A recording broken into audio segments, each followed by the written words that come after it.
तो बेटा ये जो फोर्सेस होती हैं ना, ये 2 टाइप्स की होती है। तो इसका ये है कि जो फोर्स होती है वो कब जनरेट होती है, जब कोई दो ऑब्जेक्ट जो होते हैं आपस में इंटरेक्शन क्रिएट करते हैं। तो this interaction can occur in different way. तो ये जो इंटरेक्शन है ये अलग अलग वे से हो सकती है। कुछ इंटरेक्शन में क्या होता है, कांटेक्ट होता है बिटवीन द ऑब्जेक्ट, और कुछ में नहीं होता है। तो उन्हीं के बेसिस पे इन फोर्सेस को डिवाइड किया गया, contact forces and non contact forces. तो कांटेक्ट फोर्सेस वो वाली होती हैं which is generated when two surface are in contact with each other. तो जब मतलब दो सरफेस जो है आपस में कांटेक्ट करते हैं, जैसे ये रस्सी खींच रहे हैं, तो इसमें क्या है, मस्कुलर फोर्स लग रही है, मसल पावर लग रही है। तो ये रस्सी के साथ ये क्या कर रहे हैं, इंटरेक्शन क्रिएट कर रही है। ठीक है। तो 2 टाइप्स ऑफ कॉन्ट्रैक्ट फोर्सेस होती हैं, एक होती है मस्कुलर फोर्स और एक होती है फ्रिक्शन। तो it is the force applied by muscles to do work. तो जब मसल्स जो है फोर्स अप्लाई करते किसी काम को करने के लिए, जैसे आपने सूटकेस उठाया है, आपने बकेट उठाई है पानी वाली, आपने वेट लिफ्ट किया, आप रनिंग कर रहे हो, आप किसी गाड़ी को उठा रहे हो, या आप ये टग वार की गेम खेल रहे हो, या आप कोई भी गेम खेल रहे हो, तो उसमें आपकी मसल्स का यूज़ होता है। तो that force is called as a muscular force. And the another one that is called as a friction. तो फ्रिक्शन में क्या होता है, जैसे आपने बेटा किक की है बॉल को, और ये थोड़ी देर के बाद स्टॉप हो जाती है मूव करते हुए, ये किसकी वजह से होते हैं, ड्यू टू फ्रिक्शनल फोर्स। तो हम भी बड़े आराम से चल पाते हैं, तो हम जो है ज़मीन पे चल पा रहे हैं, ये भी किसकी वजह से हो रही है, फ्रिक्शन की वजह से हो रही है। ठीक है। तो सेकंड आ जाता है बेटा नॉन कॉन्टैक्ट फोर्सेस। तो नॉन कॉन्टैक्ट फोर्सेस वो वाली होती हैं is that which is generated when two surface interact but are not in, कि दो सरफेस एक दूसरे के साथ इंटरेक्शन तो करते हैं बट एक दूसरे के टच में नहीं आते हैं। तो these forces are called as a non contact forces. जैसे आपके पास दिया हुआ है ग्रेविटेशनल फोर्स, तो ये किस में आती है, नॉन कॉन्टैक्ट फोर्सेस में। फिर है इलेक्ट्रोस्टैटिक फोर्स है, मैग्नेटिक फोर्स है।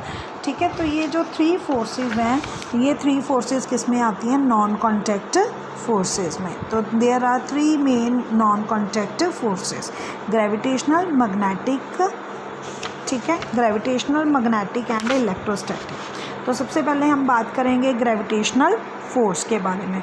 तो gravitational force is a attractive force existing between all material थी। अब देखो बेटा, आप कोई भी बॉल लेते हो, आप उसको ऊपर उछालो, क्या वो हवा में ही रह जाती है, नहीं ना, वो क्या होती है, नीचे आ जाती है। वो नीचे क्यों आती है, क्योंकि हमारी अर्थ जो है एक फोर्स लगाती है, and that force is called as a gravitational force.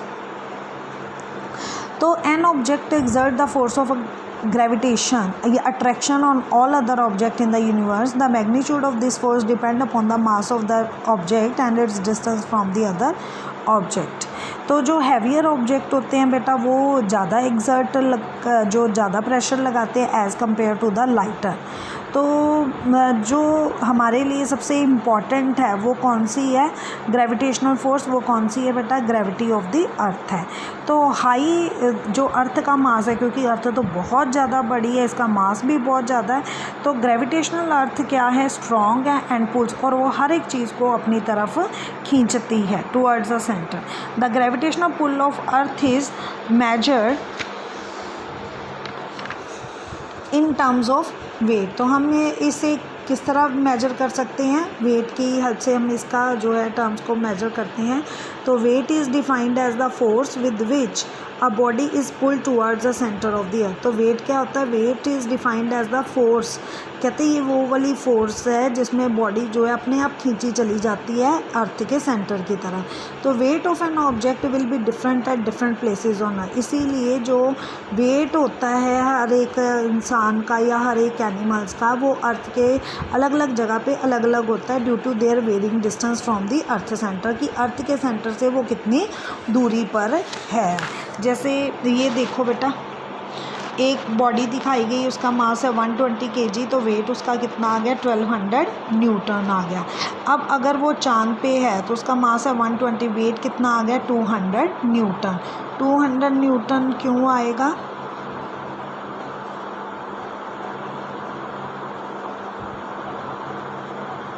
वैसे तो हाँ जी, और अगर हम ये मास के बारे में बेटा हम बात कर रहे थे कि वेट कितना आएगा, 200 न्यूटन आएगा। 200 न्यूटन क्यों आएगा? क्योंकि जो ग्रेविटी होती है मून की is about 1/6 that of the अर्थ के 1/6 पार्ट के इक्वल होती है, इसीलिए moon is 6 times lighter than that the earth. तो मून क्या होता है, अर्थ से 1/6 टाइम्स जो है वो लाइटर होगा। तो अगर किसी ऑब्जेक्ट का वेट 6 न्यूटन है अर्थ पे, तो वहाँ पे मून पे उसका वेट कितना हो जाएगा, 10 न्यूटन के इक्वल हो जाएगा। If the same subject go into the space where is no gravity it will be weightless.